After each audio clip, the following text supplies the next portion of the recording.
It's Andra Zaharia here, and I'm delighted to bring you the Cyber Empathy podcast, where I share stories of kindness, curiosity, and connection that show you how humans shape online security and privacy. I've been in the cybersecurity industry since 2015, and the one thing that I appreciate most about it are the incredibly diverse, curious, empathetic, and crazy smart people in it. They have taught me a lot about myself, about technology, and about all the ways that we can make a meaningful contribution to the world that we live in. I am beyond thrilled to share with you their stories, their passions, their values, and their principles, and most of all, how they lead through example and how they make their work and their passion projects count every single day. I'm super excited to share them with you, and I hope you'll join me and become my partner in cyber empathy. So see you soon.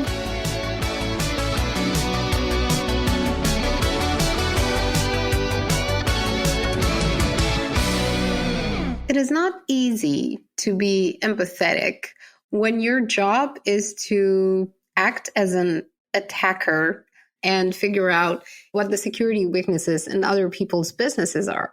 Alexei, today's guest, is a penetration tester, and his job is to act like an ethical attacker and basically break into other people's businesses, networks, websites, and so on. So that comes with an interesting challenge, right? How do you practice empathy in that context? What does it look like? How do you work against stereotypes that people might have around what an ethical hacker does? And how do you help people understand that language matters when you talk about hacking? As in, hacking is not a crime. It is not a malicious activity by itself. Malicious hacking is, but not hacking, generally speaking.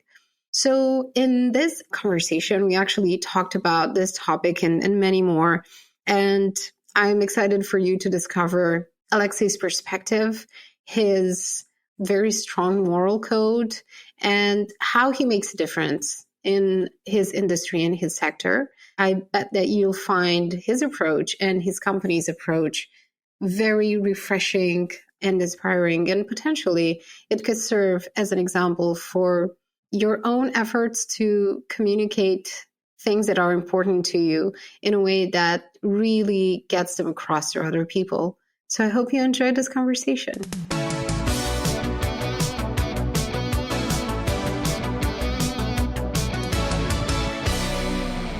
So, Alexei, you have over 10 years of experience in cybersecurity, especially on the offensive security side, which is, for those who aren't involved in the industry, and I hope many of you listening are not involved in the cybersecurity industry.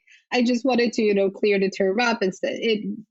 Offensive security deals with actually walking a mile in the attacker's shoes and evaluating a company from that standpoint. So obviously, that's not exactly the most empathetic approach towards, what it takes to secure a company. So how do you actually, integrate and practice empathy in your role as the founder of a company who focuses on offensive security? Yeah, it's right there in the term, right? Offensive security, right? Like we always joke about this, but my title is offensive director, which is a bit of a joke title, but it's actually what it is. And everyone, they say, "Oh, you're offensive." So by nature, you're exposing weaknesses in your clients and in the system that you're targeting during a penetration test or red team. It's adversarial by nature. So it's extremely important to kind of put yourself in the minds of your clients and kind of say, well, they've probably spent a significant amount of effort trying to secure their systems or trying to protect themselves. So even though you find stuff, oftentimes they've done something already. So very important not to have an ego about this. One of the big problems in the industry is that, pen testers, hackers are seen as having a big ego. And honestly, part of that's because they do. But trying to reshape that mindset of attackers and hackers and my guys, the consultants, is that you don't need to brag about these things. It's great that you've done it. The passion means that you should kind of be happy about what you've done, but not go so far as to brag about it. And like even myself on site, getting domain admin, which is kind of like the keys to the kingdom in an internal penetration test, I always have to take a step back and curb my excitement, not to yell out like a scene in GoldenEye in Boris, "I'm invincible," right? Try not to do that so much, unless the client's into that, which some are. But also explain that this isn't a test. This isn't an audit. It's not a pass or fail. It's not you've done horribly. It's not about making them feel bad about what they've done. It's simply about showing them what they might not know and giving recommendations for how to improve. Being empathetic to their side, they want to fix this stuff. That's why they've hired you already to do this. So they're doing the correct thing in that they've probably thought about this before, and yeah, just help them along the way in terms of being on their side. It's very important you make them feel like you're on their side, which you are, but there are certain ways you can actually emphasize that. Thank you for pointing that out. I think that that's so important, and that opens the way to more transparent communication, and it makes people more receptive to any kind of information generally, because whenever they get on the defensive side of things, that kind of blocks communication, and it just gets people, you kind of lose them for for the majority of time there. And thank you for emphasizing the role of communication, because I think that that's a lot of emphasis is on the technical side and on the technical abilities, which is obviously incredibly important. But at least as important is communication and being able to adapt to these companies and these people context and needs and priorities, which may be very different depending on who you're working with. Yeah, it's the difference between hacking and pen testing, right? Like you can be a great hacker and maybe you're not necessarily a great pen tester or a great consultant because you can't kind of translate the stuff that you've done into what the client actually needs of you. You can't translate it into a business context on their side. Yeah. I love that distinction. And I'm sure that, the fact that you have expertise that spans kind of so many areas, which is not just penetration testing. You've also been involved in security design and architecture. You've built courses. And we know that these issues, I mean, the reason why we're talking about this now and why I believe they're important is because cybersecurity and general information security sits as a fundamental layer for stability in our tech ecosystem and then in society, because we depend so much on technology, and then on a broader level even, it shapes our future. So that starts with how engineers design security measures and security services and security products and features into everything else that we use. So where have you seen empathy kind of missing from this entire process of, security design and architecture?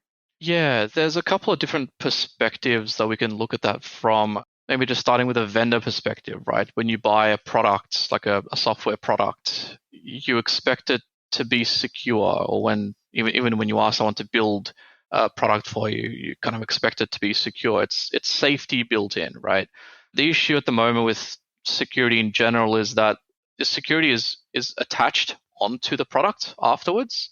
It's like if you go buy a car and then you buy the car, but it doesn't have any seat belts. So you have to go drive it to the seatbelt shop to put seatbelts in. That's weird, right? But that's actually where we started. That's literally how cars were built initially. So that's where we're kind of at with security. And it's a hard problem. That's kind of from the vendor side. When we've done design work for our clients, there's a lot we need to consider. First and foremost, we need to consider what it is they're there to do. It's fun for us to do this whole security thing.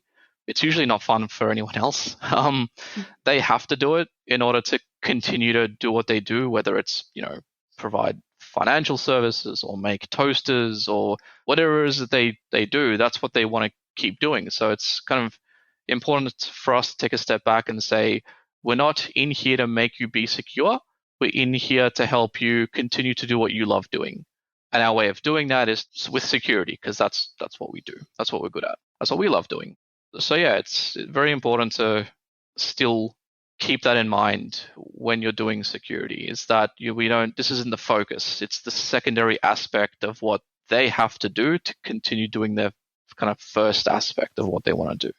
Thank you for emphasizing that. It is such an important distinction because I feel that nowadays what we expect companies, even as, regular users and customers, is that they're also a security company, which does not work. You can't make that your primary kind of business objective or business process.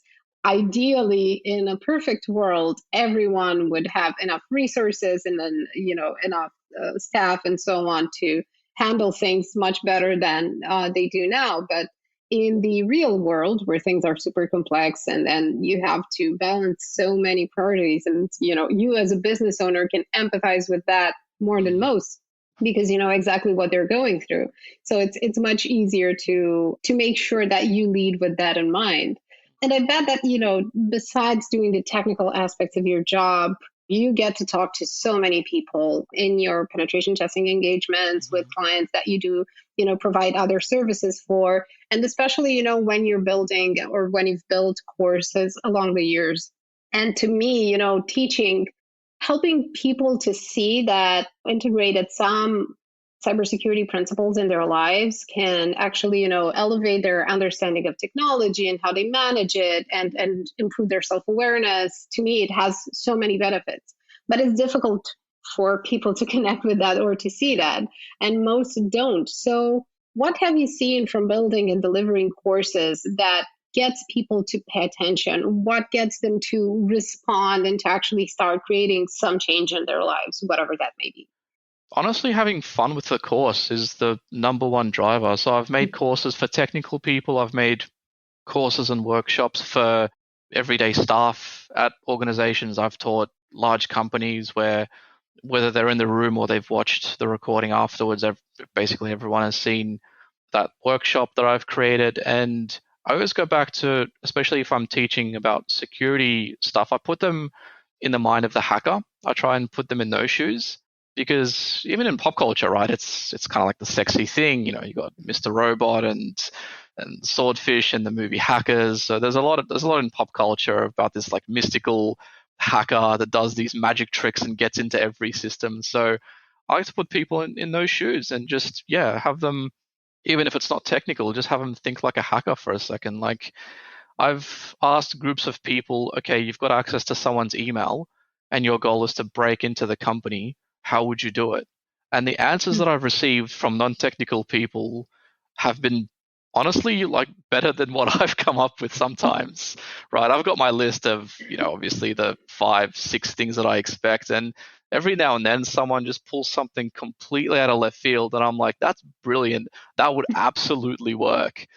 So putting them in those shoes has been great because not only is it kind of engaging, they need to think about what they would do from the hacker side of things, but it also helps defend. So if you know your adversary, it helps you defend against them, helps you protect yourself against them. Yeah.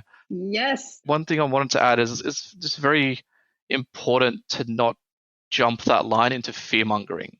There's a very fine line between making them scared of hackers and making them understand them. So I'm always very conscious to not make them scared of it, but something to just be aware of. To me, that's perhaps the most important aspect of helping other people, whether it's training them, whether it's having a conversation, whether it's offering support, in something they're not able to deal with. Simply because I noticed this as well. Well, I think that the first reaction to cybersecurity that I get from people who have no relation to it is that they feel intimidated. They feel they can't do this. So they'd rather, reject and set it aside. Like, this is not for me. This is not something I can do. And obviously, no one wants to do things that makes them feel stupid or inadequate or uncomfortable. So making sure that we kind of put them in control, that they feel there is something they can do about this, that they have this, they understand this is something they can deal with. They feel that makes a huge difference. And I've seen it in my parents. I mean, now they like send me WhatsApp messages and things like that and tell me like, is this safe to click? is this website safe to shop? And I'm like, yes, yes, it worked. I nagged it for a few years, but it works. Yeah, and it's important to highlight that everyone can be scammed. I have been scammed, right? It's not this, you're not stupid because you fell for it. Literally anyone can be scammed, tricked into doing something that's not for their benefit. Right place, right time, right mindset from the attacker's point of view, and they're going to get you. In the training sessions, I actually get people to volunteer and just say like, hey, raise your hand if you've ever fallen for a phishing email. And it's like half the room, right, that voluntarily put their hand up. But even if it was like 10% of the room, that's still a massive kind of highlight to say that this happens to everyone. It's not just you. It happens because it works, right? So don't be ashamed of this stuff. Doesn't need to be a technical thing. There are certain security principles, like psychological principles that you can do to address this. You don't need to be like a crazy computer wizard to understand security at its core. Yes, I totally agree. And I think that normalizing that this happens to everyone, and this is one of the reasons that, I love so many people who work in the cybersecurity industry because they're very honest about this. They're not the kind of people who say, well, there are obviously these kind of people as well, but it's not the kind of people that we like to deal with. They don't say, I'm an expert, I am, unhackable and everything else. And along those lines, don't trust those people to ever, Yeah. if you're listening to this. Yeah, if you want to get a free pen test from every malicious hacker in the world, say that you're unhackable, and that will basically put a target on your back. Yeah. Exactly. And plus, I wanted to also highlight that I think you mentioned something that was very important, that anyone can contribute to the security mindset or process, or to, not to the industry, but to keeping things safe for others as well. No matter what your level of technical skill is, whether you have it or not, there's always a way to contribute, because keeping things safe is not just a matter of just technology. It's not just a matter of mindset. They all have to work together, simply because it's, at the end of the day, it's humans exploiting humans through technology. So yeah, that's, if we understand, get to learn how to see our blind spots, which is what you do best, then we can improve a little bit our awareness of them. So as a business owner, you've created Volkis because you wanted to build a culture that represented both you and your founders, your co-founders' principles, the way that you want to do things, and do things that you believe in, with hopefully people who share the same values.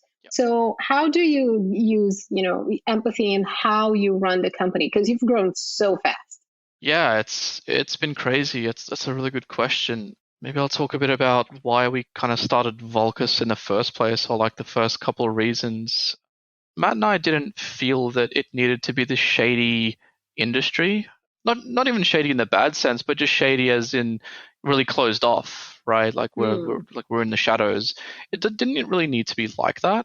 I feel our strength is in the way that we deliver things, and in the human to human interaction. So we were pretty confident in just being transparent about, publishing our methodologies and just showing people how we do things in a day-to-day sense. We've had people kind of say, you guys are brave for publishing a handbook, and both Matt and I are like, really? Didn't take guts from our side. It just felt like the right thing to do. So I think that that's a really important thing with empathy is first of all being transparent in what you're doing. Is, trust is everything for us. So in order to gain trust of our clients, of our peers, of everyone, we kind of need to show our hand a little bit and say, this is how we do things. And it's, again, it's the interaction is very personal and very human. Kind of started seeing a shift in our industry, moving away from that, doing engagements and penetration tests as, a bit of a commodity, a bit of a checkbox exercise. It's like, okay, cool, go do these things, go check off all these items, and you're done, right? That's, but it's not quite like that. It's also, businesses they're not made from nothing. Businesses exist because there are a bunch of actual people working there, and the success or the failures of those businesses really depend on the people. So that's the core of it for us, is that having that very human interaction, person to person, understanding what their fears and what their needs are and what they need help with, and figuring that out is just as important as figuring out like what systems we need to test, right? One of the things that we always go back to is like, why are you doing this? I keep using penetration test just because that's what I know, but we always ask, why are you doing this penetration test? And the first answer we get is, as expected, well, we want to find vulnerabilities. Kind of get these looks like, why would you ask me that? Isn't it obvious why we're doing penetration tests?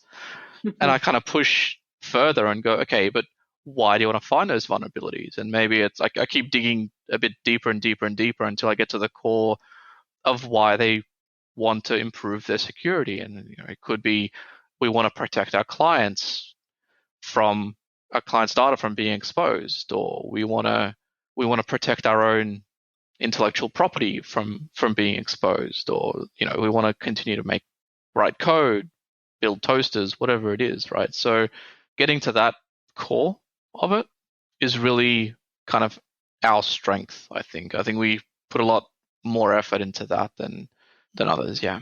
And I bet that it makes a huge difference for customers as well, because they probably never sat with this question as much as they thought they did. It's often through questions and conversations that we discover a lot about ourselves at the end of the day, what we really care about, what we really think about things, what's truly important to us. And having that level of clarity and not being afraid to have these conversations, I think it's so important because, well, as you know better than me, especially in penetration testing, there's this fascination and obvious, excitement around all of the technical things that you can do and all of the ways that you can manipulate technology and human psychology to expose its weak spots. But when it comes to dealing with, business people and people who are outside the cybersecurity industry who don't have a shared language for this, I feel that there's a reluctance to have the more difficult conversations there.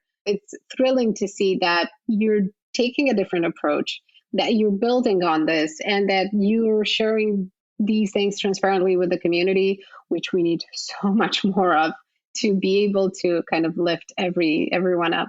Yeah, it's surprising it hasn't happened yet. Like, I understand security is still a baby industry. It's, security in computers has literally only been a thing for like 30 years, right? Yep. Like it just didn't exist back then.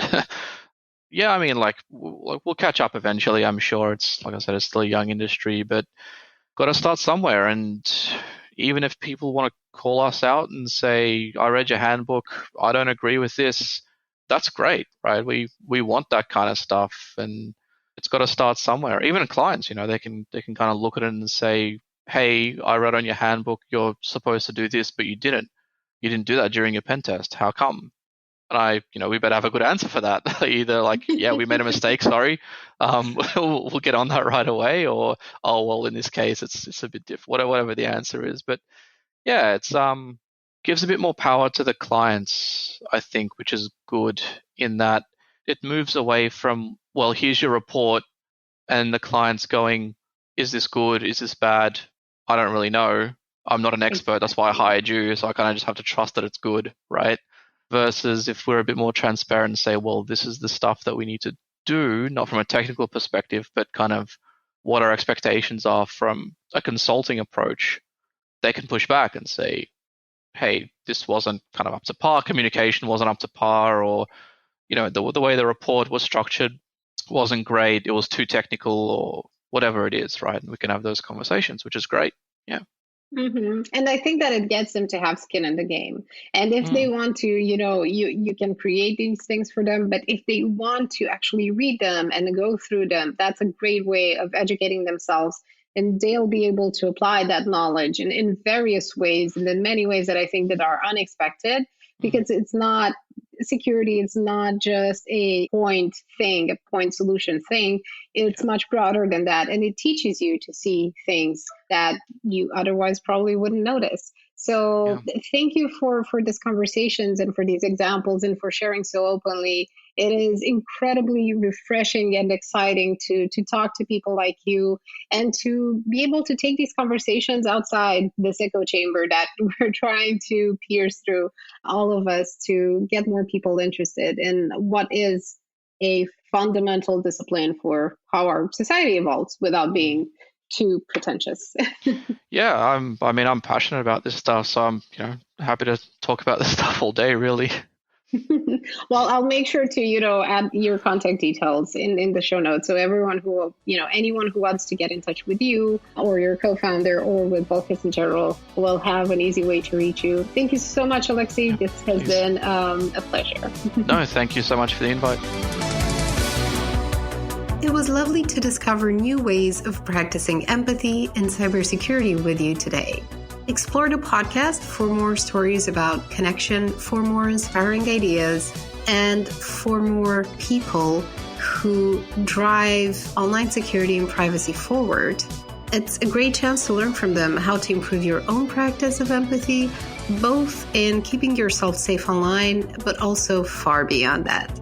You can find all of the episodes on andrazaharia.com, plus a bunch of resources that come with each episode, and lots more articles and guides that could help you along the way. Lovely seeing you here, and be sure to reach out on Twitter or LinkedIn if you have any ideas or want to propose any new guests. See you around.